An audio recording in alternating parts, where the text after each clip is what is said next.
All right. We are live on YouTube.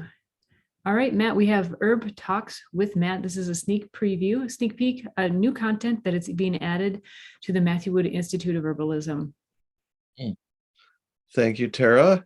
We're doing a very, very basic plant here, which everybody should know, even the skeptics of herbalism, and certainly the very beginning herbalists, Calendula, which actually was originally a Central European folk remedy, used a great deal, and then Hahnemann, the founder of homeopathy, picked it up. He did a proving of it. That's when he gave the remedy to someone or to a group of people in order to get a set of symptoms, gave it until they made them sick.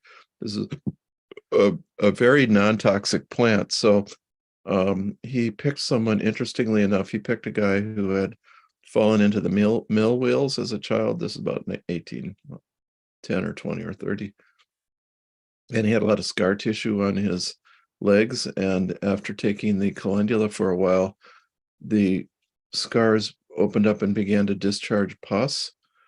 So my guess is that he had that pus in there and that it was cleaning his system out. And that sure must have taken a huge burden off his system. He was young, in his 20s. He was a medical student. So he still had the strength of youth, but that kind of thing could really overwhelm a person. So that's how it got started in homeopathy. And then it came back into general use in folk medicine and herbal medicine, and we do owe it to homeopathy more to have brought that to us. We would actually in herbalism tend to use plantain instead, but the two are a little different. Okay, so calendula, the name means it's in bloom, it's in blossom through the calends of the year. I have seen it in New York City in a garden in bloom in February. So it is in bloom through the calends of the year if you're in a place where it can bloom. And there is a wild one, Calendula arvensis, in California that you see quite a bit. I don't know that one's medicinally useful, but there it is. You can see it's a half-sized flower compared to this. This is Calendula officinalis, of the office, meaning this is the official herb used in probably medieval medicine by doctors, so it had a folk use and a professional use. Officinalis, the plant used in medicine. It's in the Asteraceae family, the aster family, which it looks like there are only so many of our asters in North America are blue or yellow. Looks kind of like an aster though. And or the sunflower family or the composite family. It's a composite flower there. You can't really see. You see maybe you can see that center knobbin from which the flame of petals comes out, and those are all separate flowers. Each one of those flames is a separate flower, all composited together, all made into a composite with little flowers that don't have petals. So it's still attracting insects, and it just ganged up and really produced a whole lot of flowers in this peculiar way.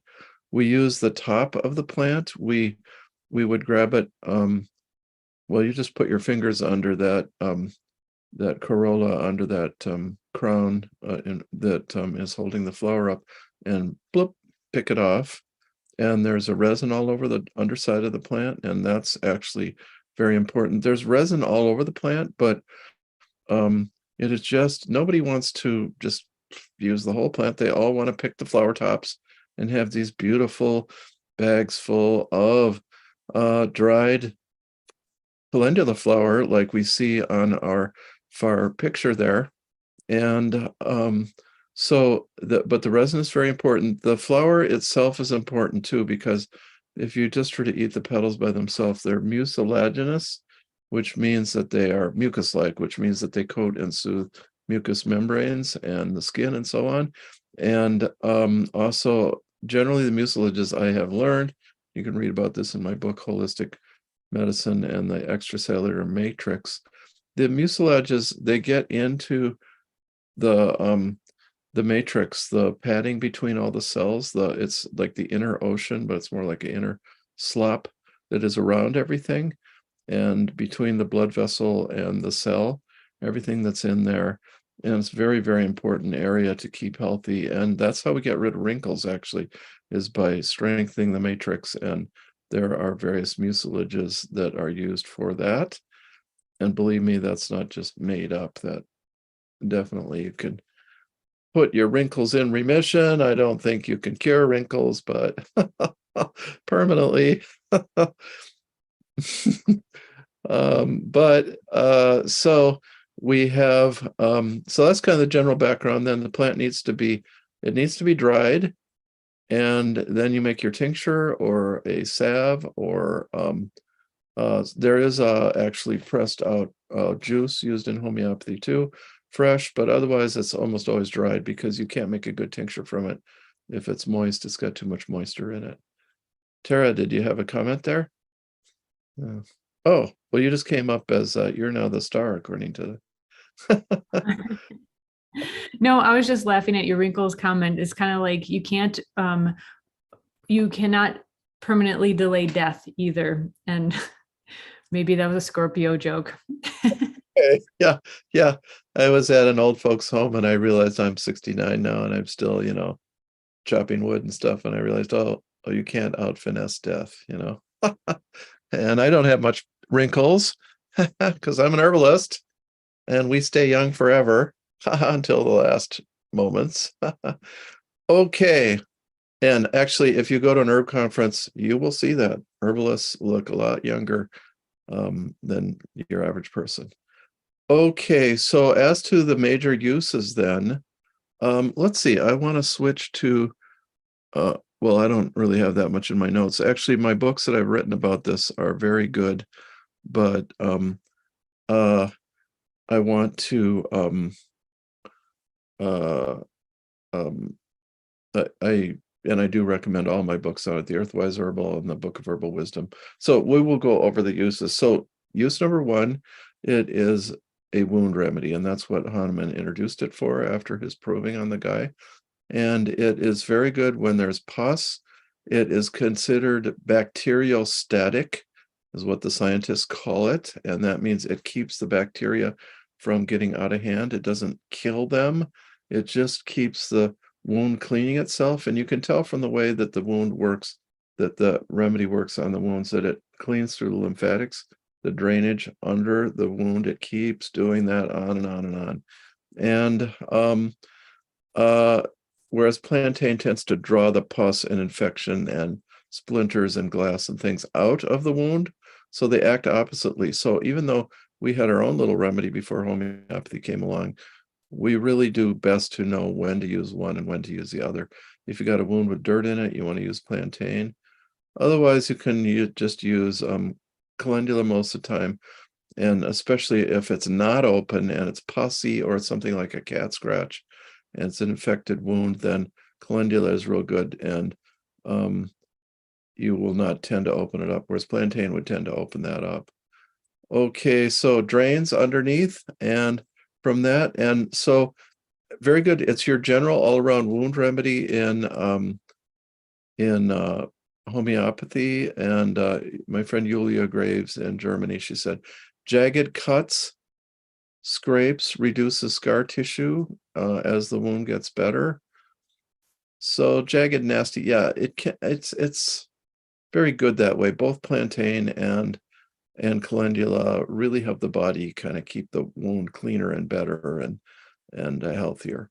Okay, so use number two, we realize from the way it acts in the wounds, we see this is how herbalists get to know more and more. It's not like we have necessarily, we might have traditions that say, well, it's good for the lymphatics, but they only knew what the lymphatics were for the last 300 years. And the lymphatics are called, a swollen gland in Chinese medicine is called stagnant qi. They didn't really know what was going on. So it's only the last couple hundred years. So we don't really have a record that this was used for lymphatics because people didn't really know what that was. So we just watch. If it cleans the wound that way, you realize it's draining underneath the wound. And that means it's draining through the lymphatic capillaries and into the whole lymphatic, I was going to say matrix, but I don't want to confuse it, the whole drainways. of the lymphatics, and that's how it's cleaning. So this is a very good lymphatic remedy. Swollen glands in the throat, in the groin. It's a breast remedy, and here it would be lymphatic glands that are cleaning the breast. Remember the breast, yeah, you'd think, oh, sex, milk, it's just, but actually they are very important lymphatic glands. And so under the arms, this is an important underarm remedy. In fact, this is actually used as a natural deodorant. You can buy products that are deodorants, and this is much better than something that covers the smell up, because this is cleaning out the lymphatics. And that means that you're actually taking care of whatever problem may be causing the underarm odor. Of course, we can't say it cures all underarm odor, because there are different herbs, there are different conditions, there are different problems with that. And it's just going to work for when you have kind of lymphatic stagnation. Okay, it's a warming remedy. It's kind of sweet, maybe a little salty, a little bitter. The crown is bitter, the corolla. Corona, but it's sweet as well. So and then it's a little warming, like so many members of the aster family. And that's important. It's warming enough, you taste it and say, that's not very, doesn't taste very warm, but it actually causes upset stomach for me. So I have a hot stomach. So that means it really is quite warming. And it's considered warming in Greek medicine, warming in the 4th degree. That's very warm. Warming in the 4th degree includes the escharotics that dissolve cancer tissue. Escharotic is a technical medical term, and there are known escharotics, and you could look it up in the Merck manual or whatever. And this is one of the herbs like sheep sorrel and bloodroot, which is really, really eats it up. Celandine. There are remedies that actually will eat up cancer tissue right on the surface that way. Not guaranteed, not necessarily cure, maybe remission, maybe permanent, maybe not. But and I have never used this for that. But anyway, that's heat in the 4th degree, where it actually gets that deep. So even though it tastes rather mild, the intensity of a heat in a remedy is not necessarily due to its taste, it's due to its action. So okay, then we have drains the lymphatics, and it's very good for old lymphatic stagnation, because old stagnation needs warming things to get it going again. Cold has gotten in there. And actually the tongue, there'll be the little teeny spots in there. Often they're red, but with calendula, they're whitish, pinkish whitish, or white, which indicates very stagnant, cooled off lymphatic tissue. So lymphatics that have been swollen for a long time versus recent time, that would be cleavers maybe, or other remedies that clean that lymphatics out. Cleavers very good. If you just use these two, if you have red root, cleavers, and calendula for lymphatics, you cover many, many bases and many conditions. Okay, and of course, regular medicine doesn't they in fact officially rejected the idea of stagnant lymphatics about 1910, 1915, in a little argument between various British doctors, and no, there is no such thing. Well, there are. What's the swollen gland there, just sitting there year after year, month after month? That's what we call stagnant lymphatics, and the body's not cleaning itself well, and that's why there's such a thing as lymphatic massage, which is a very effective way to clean your whole system out, get that tissue, get that lymphatics going again. And this is historic for me. When I was 15, I'd had strep throat so many times, 16, strep throat so many times. Finally, I just had like a swollen gland permanently over there on side of my neck, and I asked the doctor what that was about, and he said, oh, that's just scar tissue. Now, it was like the first time, because I knew it was sore some of the time, I knew it was still inflamed. I was like, well, that's the last time I believe that medicine absolutely knows everything they're talking about. So I knew it was a swollen gland, and later I took some remedies, sage and elecampane, to get rid of that. Calendula might have been a good idea too. So this remedy has so you use it on older cases, and you can use the salve right on the neck, etc. And I remember one case, he'd had Hodgkin's, and they brought in their baby, and I was like, golly, your glands are, your eyes are yellowish, your lymph isn't cleaning really well. I had them check up. I got them kind of scared. They were a young couple with a baby. I got them a little bit scared. Like, go to the doctor, check up. Well, he didn't have a reoccurrence. He just had lymphatic stagnation because they had cut out a gland or glands. And when you do that, as this is true with mastectomy too, or just lumpectomy, that you actually slow down the lymph all around, and you sometimes have to compensate with herbs that help get that going again. So we just used calendula, and that cleared that up. But he had the calendula look in the eye, which is the severe look, which I call the bone weary look. My friend William Lesaussier said haunted look in the eyes, the death shadow. I do not believe it's a shadow of death. It's just that's just what it looks like, kind of. And so occasionally you get that, not very often. That's your lymphatic cleanser look that you need with this. Okay, it does warm up the stomach, and that can improve digestion for people with a cold digestive tract. And I can't help but wonder if it doesn't reach the bones, the bone marrow, bone weary, just because our folk medical expressions sometimes are very meaningful. And it has been found to have nervine effects in homeopathy, but I have no herbalist uses that way, but it's just happened to have come out in case histories and research, or maybe the provings of the remedy. So, and there I have here extract from sigmaultridge.com, which gives a plant profiler, Calendula officinalis. Wow, did they have a lot of information? Holy cow. I mean, there's just like 100 different substances in there. Yeah, they call it antibacterial. I really prefer bacteriostatic, anti-inflammatory, antioxidative, antiprotozoal. Yeah, we don't really use it for actual trichomonas, they say here, but we don't use it for parasites to any great effect.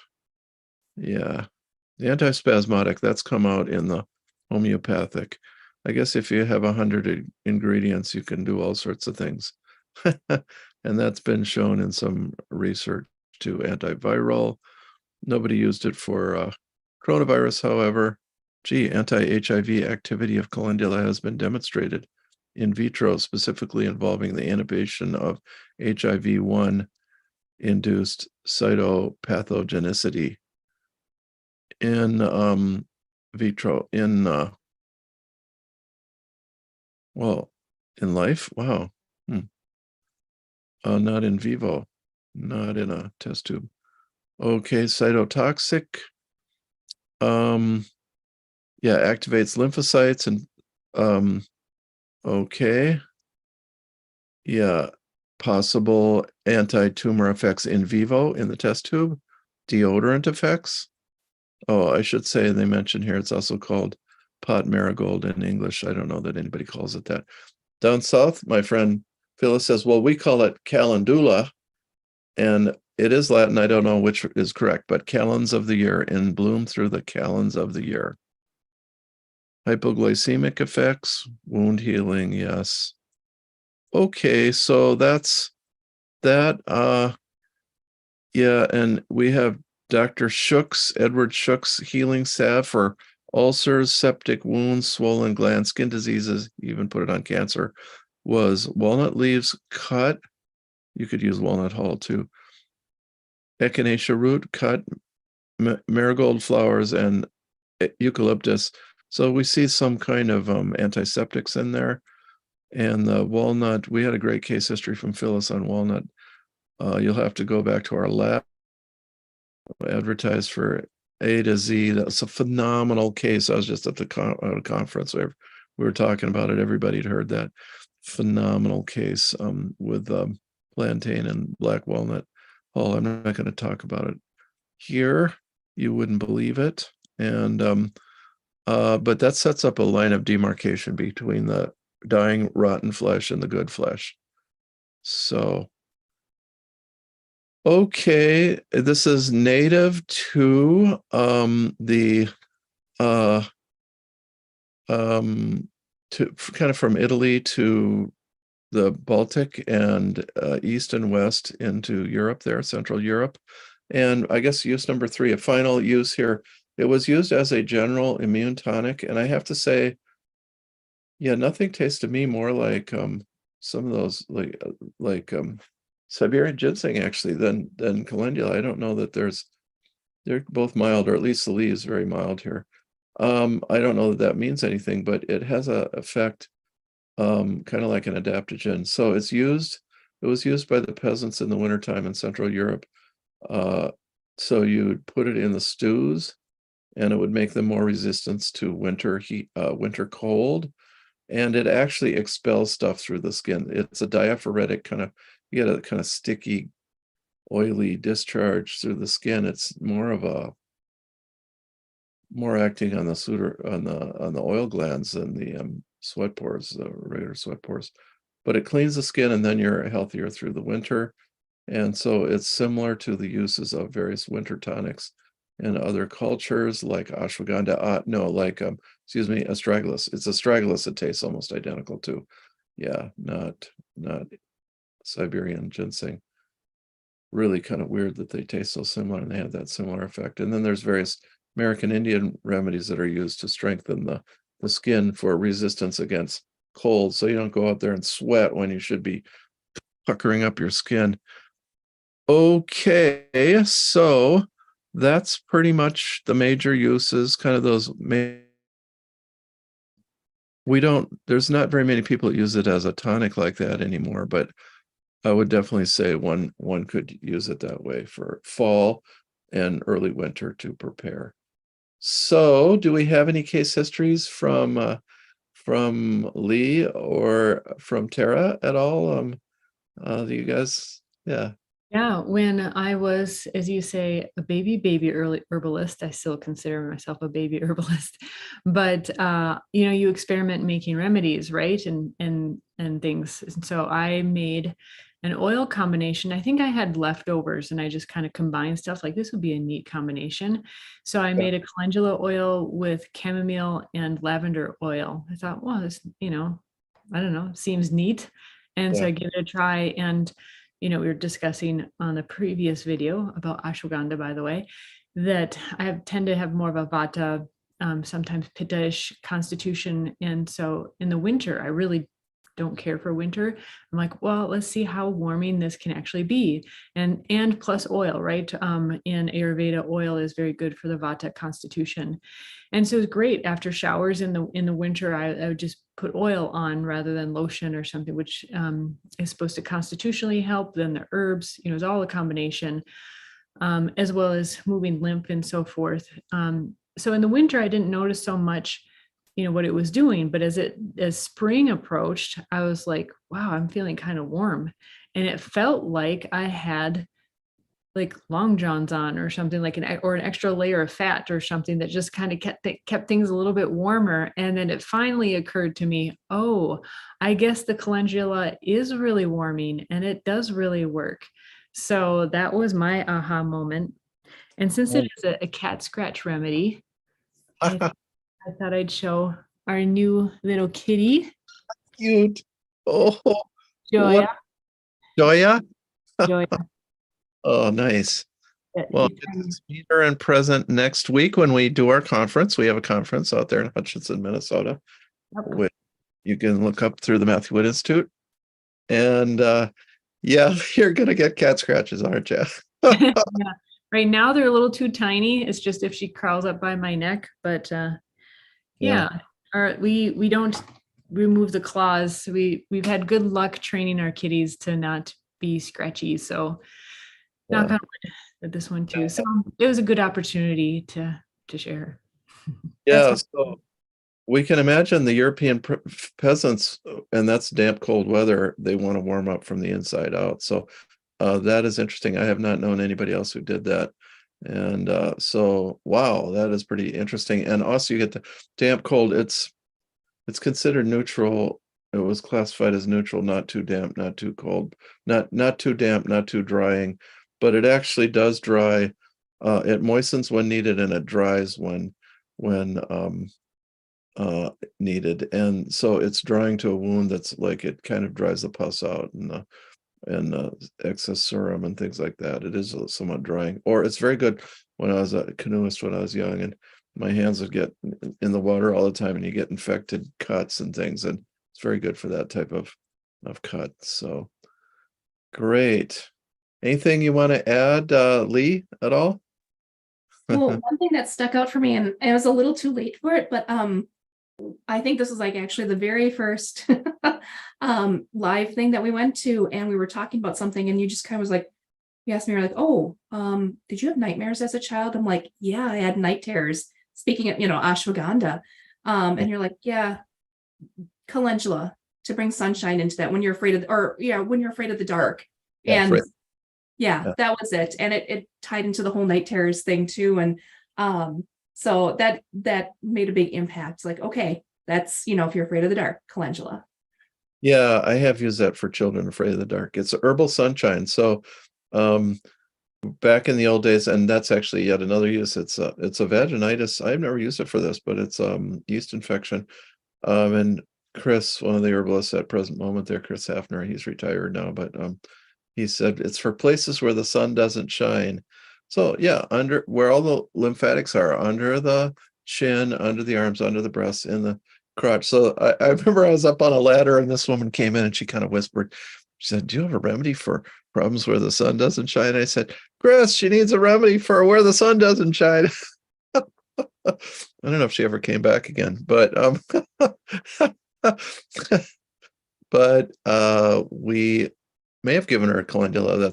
It's not a yeast infection remedy that I've used. White water lily, oil of oregano, and yellow dock root. But it certainly is possible. So it ought to be certainly for bacteria down there. So, okay, I think we can. So then where the sun doesn't shine, where you have nightmares with the dark, afraid of the dark. Okie doke. I guess that's it. All right, on to the next one. Goodbye on YouTube.